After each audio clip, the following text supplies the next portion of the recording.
Hi, Hi, is that David? yes. Hi, David. It's Claire calling from Croydon Radio. Okay, well, thank you, and thank you all for tuning in today. Yes. Um, it's now nearly 104 months since I came out of operating theatre for grade 4 glioblastoma. So this is a good news story, and I'd like to take you on my journey and talk a bit about the importance of the Equality Act 2010 Yeah. and explain why I believe that the 100-month post-op survivor club will get progressively bigger. Thanks. Well, let me go back to June, actually, 2005. We now had a little girl, little daughter, and it's appropriate that we should be making sure everything was okay, looking after ourselves responsibly. So, with my part of our pay packet, I elected to take a Bupa health check. And the traffic light grading system had me hidden bright green. But I come back to the office and I declare, you'd think they'd find something that could give me a few months off. Mm. Anyway, roll on to August and all your wishes will come true, Master. I'm in Belfast. I'm about to chair a meeting, but I've got a bit of a headache, and it's not something I get, but I need to be on top form, so I pop across the road to Boots, a couple of paracetamol, I'm fine. Back home, 2 nights running, I'm woken about 3 o'clock with a bit of a headache.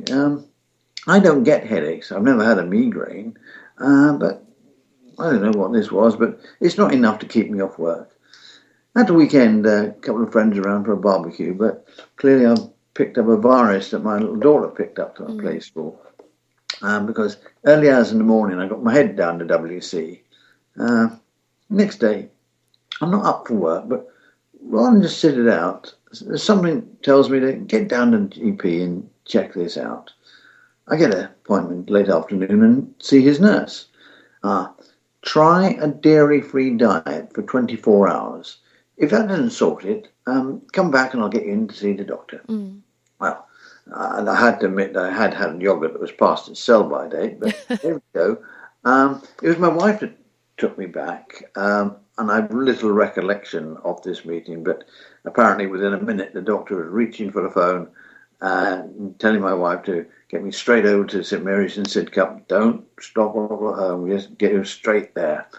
And I get over to Sidcup, they give me a few pills and so on, and take a CT scan. Mm. Now there is something there, they say, could be a tumour, but we're sending it over to King's College because they're experts in this sort of thing, and they'll come back to us. Oh, fine. Sometime later, Kings do come back, and honestly, I remember feeling ever so slightly lifted by this. Mm. It is a tumour, and they want you over to cut it out. Well, I was a senior project manager. My job was solutions. I knew I had a problem, but the right people have got together, worked out what that problem was, and decided what the core step is in solving it. So let's get on. We get on with the blue lights on the ambulance as we whirl around the South Circular. King put me at my ease, and I felt good. We're now into solutions, weren't we? And I go into the operating theatre next morning. My wife Lisa's outside waiting. Apparently, she was told that I might not be coming out because this carries quite a high risk of a brain hemorrhage on the surgery table. Right. Several hours later, she can hear me. She can hear me being told off by the doctors. This is serious, she can hear the doctor say.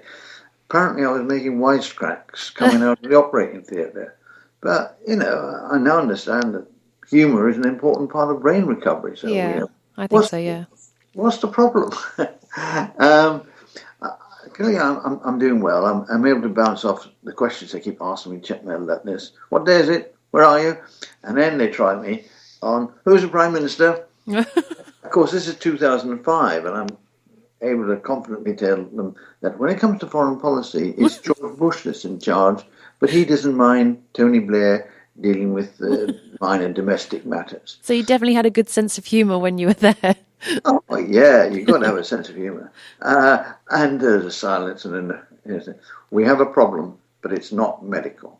Oh, but I think I reacted strongly. I got my brain working pretty quickly.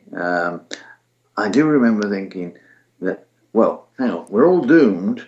What we're dealing with here is a timing and a quality of life issue. So, and I remember thinking as a project manager, come on, Dave, you've got a project on your hands now, and this one's important. It's you and your family. But I get home on the Thursday. There was they want to keep me until Friday because apparently getting the drugs from the pharmacy can be a problem. And I found this to be a recurring issue once I was over at St Thomas's. Right. Something wrong with the process between the pharmacy and the ward. But we get the drugs. I get one night at home with my wife and my brother-in-law's there cooking a very mild but very tasty chili con carne. And we go back next day to get the results of the analysis. It seems Lisa had been tipped off that that is cancerous, but it's news to me. So I see this oncology nurse. You've done very well. You've come through that very well. That operation was more complex than a heart transplant. That's routine in comparison. And I have to say that encouraged me, the pace of medical change. Yeah. Now I do lectures to medics that are on a MSc for rehabilitation. Wow. And one of the questions I pose is, when was the UK's first successful heart transplant? And if you're a surgeon, you can shout out 1968. Yeah. If you're a patient, your 1979 is the answer. That guy in 68, okay, the heart was beating there, it's now beating in this body, but it was only beating for 11 days. You've got to go to 79 to find someone that left the hospital, got home, and lived for several years longer. Yeah. And this is one of the things I lecture to them now. You must think patient. The reason a patient goes to hospital is not for a transplant or an organ removed or something like that. It's to have their health restored to the condition it was in before medical intervention was necessary. But so the heart the speed at which that went from not done here to routine was encouraging. Now the analysis, it is cancerous, she says. You'll have to undergo a course of radical radiotherapy. Including, this will include having a mask made, which came back time after time, this mask. Trouble is, that's only good for about 12 months, and then the tumour comes back and her voice just tails off. Okay, what's the workaround? Well, we are getting encouraging results with a concurrent application of a chemotherapy drug, temozolomide. And then at a very obvious glance down at my file, you wouldn't get it for your postcode. What can I do to help myself? I asked this one. And I'm taken aback by this tirade. Look, there is a load of rubbish out there. Yeah. I've researched 500,000 websites. And this is 2005 when download speeds were clockwork. Yeah. There's a load of rhino dust. It's rubbish. It's nonsense. Yeah. What I was saying is, what can I do to help myself? Yeah. Look, all these superphones, there's no scientific at all. It's rubbish. It's nonsense. And I glanced aside at my wife, who could see me getting irritated, because there must be something I can do. Certainly I have got some advice. And in the end, we discontinued the conversation. And I said to Lisa, okay, it's disappointing, but I'm really surprised they're not even trying to offer any motivation. And on the way back, we discussed my survival. Central to it is that we must not let this scar my daughter's childhood. Now, how old was she at the time? She was just 2. Right. And that really rang with me. Right, I will be walking her to her first day at primary school. So way past what I reckoned I had. And secondly, she was so much like my mother. Granny passed away a few months earlier. But Mum lost her dad when she was 10. Oh, I will have to survive till she is 11, and then I can say I've cared for my daughter a year longer than my grandfather was able to do for his. Well, that's done. I'm now looking for new targets. She was 11 a couple of months back. Oh, wonderful. Then I go back to the hospital to get this mask made, and I meet a doctor there who wants me to sign the patient consent form. Fair enough. And she goes through it with me, and then I see the benefits. And the benefits are prolonged survival, no quibble with that one, and no cure. And I have to say, it was the only time I got angry in this treatment. I practically exploded saying, in the world I come from, not having a solution is not good. It's not a benefit. For new targets, she was 11 a couple of months back. Oh, wonderful. Then I go back to hospital to get this mask made, and I meet a doctor there who wants me to sign the patient consent form. Fair enough. And she goes through it with me, and then I see the benefits. And the benefits are prolonged survival, no quibble with that one, and no cure. And I have to say, it was the only time I got angry in this treatment. I practically exploded saying, in the world I come from, not having a solution is not good. It's not a benefit. She sort of backed off. And then later I saw my consultant for the first time, who was as appalled as I was at that. I didn't see this. I disagree with it, he said. And I immediately clicked with him. He's in good. And he was telling me, he left me with a rallying call. I said, the stats are appalling, but 4-5% do very well. Join them. Yes, Join them was a real rallying call for me. So off I went onto the treatment. It was 6 weeks of radiotherapy concurrently with 6 weeks of temozolomide taken with a capsule and an anti-sickness drug first thing. Everything's going according to plan. I was warned shortly before it happened that my hair would fall out, but don't worry, it will come back. Maybe not in the same form as it is now. And I replied, not noticing who was approaching over my shoulder, as long as it's not ginger and curly, I don't. I quickly turned around and I do apologise for that. and indeed it did. But then there was a call. I was travelling back, and my wife took it. I must not take the 6 week of temozolomide. And I got back, the phone rang again. They wanted to check I had this message. Your platelets have crashed, and you may need a blood transfusion. The Bupa Health Check had given me a wealth of information, statistical stuff. I knew my platelets were at 165. Right level, yeah. Bang in the centre of what's good. And now apparently they were 21. And so I was having daily blood checks. And then I said, and they all kept going down. And I said, at what point do you give me a blood transfusion and stop monitoring and give me the transfusion? I'll need to check. And so next day I go, and it's 21 now, and apparently the cut-off point is if it goes below 17. Oh, last Tuesday. But I didn't have a blood transfusion. It dropped below the threshold. It's just that people weren't speaking, and it all worked out okay. 3 months later, I was back on temozolomide. This time, just 1 week a month for 6 months, but more or less double the dose. And then came the MRI scan. Had the treatment worked? And I came down to get your results. How did you feel about that? How were you feeling when you were having to go for that result? Well, in all this, and this is what I say to people, there's a reason why. I think next month will be my 24th MRI scan, and there's also a reason you can think why this one could be a bad one. But in truth, these are highly sophisticated machines designed to spot a problem before they're apparent to you. Yeah. And I did bump into my oncology nurse, and I said, what are the results looking like? And she just was like, fantastic. Everything's improved. And she skipped down the corridor as I went in for a more considered view. And no sign of radiological disease.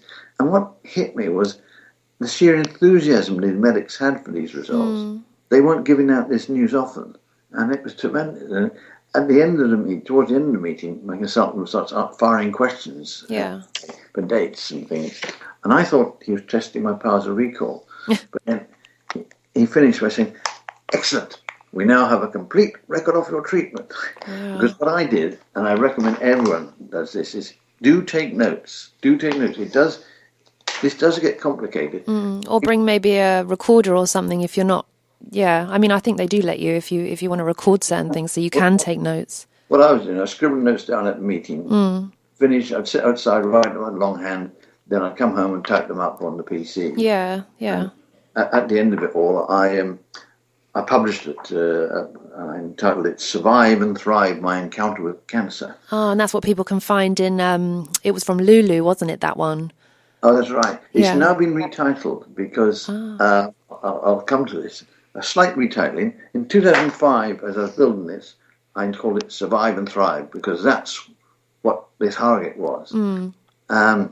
After a couple of dozen scans, MRI scans, I've since done a couple of speeches to doctors as a patient on the way ahead and so on. And my consultant is now describing me as simply thriving. It's written to my GP saying there's not a hint of a recurrence. Amazing. So it's now entitled "Surviving Yeah. My Encounter with Cancer." Oh, wow. I intend to get this as a free download, but having problems with Lulu at the moment, but we'll resolve this. But it's available as a book at lulu.com at the moment. Well, we'll definitely, I'll get a link off of you so that when I put this onto the website and stuff, I'll definitely make sure there's a link. So when it's ready, people can have a read. So it'd be an amazing story. Oh, yes. Excellent. Now, after 277 days, I got back to work. And my employer was so good to me. At first a day a week, then 2, but not consecutive, then 3, and ultimately up to 4. I turned 50, and I was entitled to early retirement and a redundancy package. What so impressed me about it is they kept going on to me, Dave, if you don't want to go, we're not pushing you out. If you don't want to go, stay. So that's what the HR and they were saying? Well, I don't think HR were really involved in this. Oh, okay. I'd built up credibility with work I'd done on a major project, and this was payback time. They were just so good, and they just stressed, don't go if you don't want to. But everything at that time is just the last time. It's just the last birthday, Valentine's Day, Christmas, summer holiday. And the idea of getting a package and having a summer in France with Lauren and Lisa was just too good to miss. Yeah. But then that was great. I got back and I said, "Do you want to help out on this project, Dave?" An email? Yeah.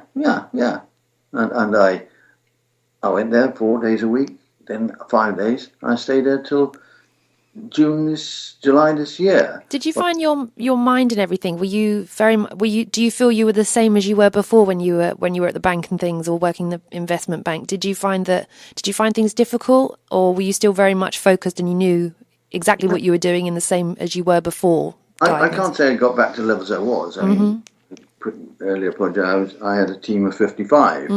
My budget was, I spent £6.3 million. This wasn't as big. But in a team, I emerged as the top performer. I was the most successful. Wow. It's all about card security. When you hand your card over to a retailer and you get it back, he's got property security in place to make sure that bad guys don't nick the car dealers and commit fraud elsewhere. And I was the most successful at getting merchants to that state. I did hear a rumour that this bit had to be sold off due to restructuring, and we were bought by American venture capitalists. I did hear that they had a thing about cancer and not wanting cancer patients on their books. Well, yeah, they won't behave like that in the States, but they won't do that here. And besides, I'm the top employer. Yeah. And I've got a sickness record, no different from the rest. One day, I was escorted out of the office, told I'd been referred to an occupational therapist, and to await that. And they would call me when I could come back. And I was furious, but the occupational therapist was splendid. He simply wrote back and said, "No medical reason why Mr. Grant can't return to work." Yeah. Do you know he's covered by the Equality Act 2010? Yeah. They didn't know that bit. Yeah, I bet they didn't. And the Equality Act is very important. There's Macmillan do a number of good guides on it, and intended guides for employers. So even the most stupid of HR departments can work out what their responsibilities are. Right. quite simply, I'm just looking at it now. When a person is diagnosed with cancer, they are automatically classified as disabled for the purposes of the Equality Act. Right. Even if the cancer has been successfully treated, employers will continue to be protected against discrimination. Well, I'm here, 104 months on, and that 100-month club is going to get bigger.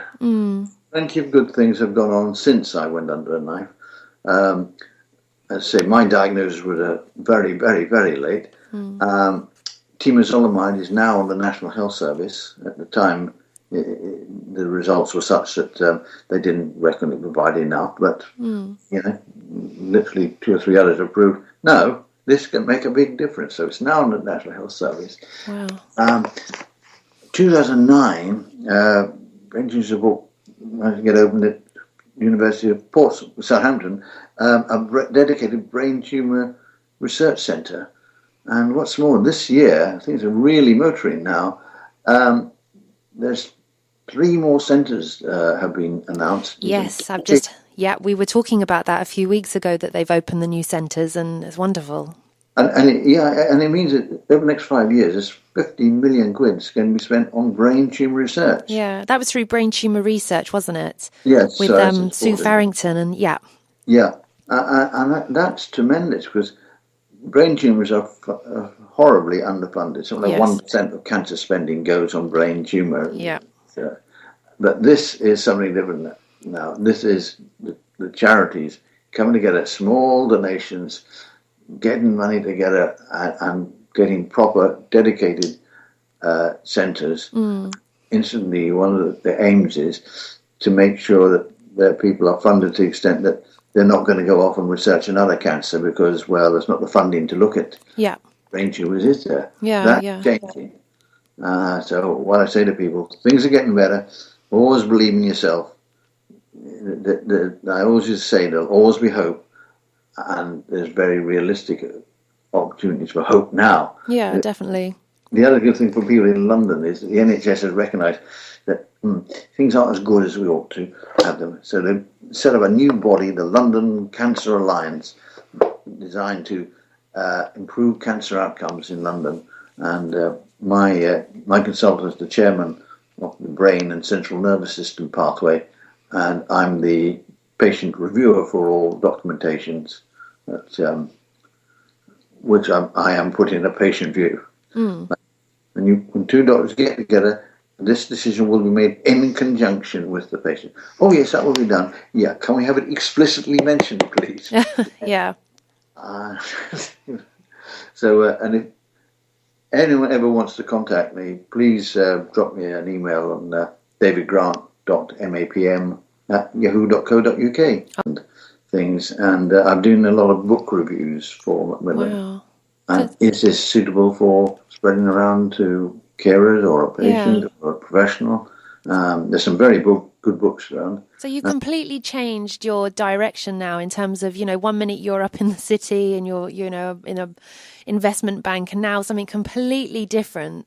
But do you, now what you're doing now, and obviously that you're out of London, do you, how did you feel when you were doing the sort of the swap over, I guess? Or did you find it difficult not being in the city, or do you find this is just as rewarding from the beginning onwards, or?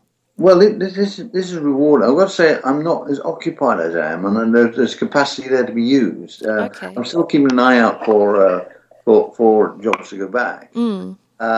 But equally, if I can make my life 100% brain tumour work, motivational work, I'd be happy to do that either. But the important thing is keep yourself occupied, Dave. Do you have a specific website for you, or is it just that people can contact you on the email? It's just that they can contact me, but my daughter's going to be building me a website. The newer generation that all know everything about tech. Well, that's right. She's going to build me a website because I've got on Lulu, and I do get a lot of contact from people. Since I went 100 months, that went like wildfire around the world. Wow. And there's a chap that's got a blog, daily blog, from India, and he on meeting me, he sent a blog around about this guardian angel that visited him. Wow. My wife's a bit troubled about it, use of the word angel, but and I really should get a blog going. I think you've got a lot to say, and the information that you have is so valuable.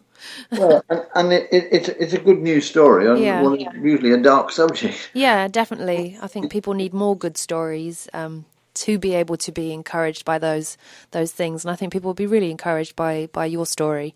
I think it's amazing to be able to talk to somebody that you've gone past that the expectation of how long you were going to live until, and I think it's wonderful. And again, just to reiterate that it was 2005 that you were diagnosed. So The thing that I haven't got is I haven't got clearance yet. right.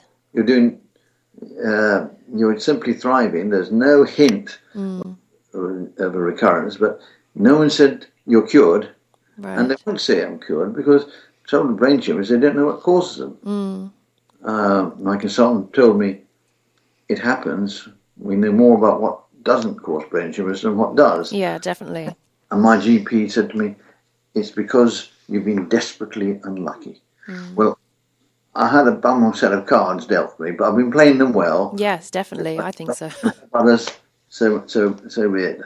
Well, thank you so much for speaking to me on Croydon Radio, and I'm sure there'll be lots of people maybe wanting to ask us some questions to you, and then obviously I can email you, and maybe you can, come back to them and pass on some more of your encouragement.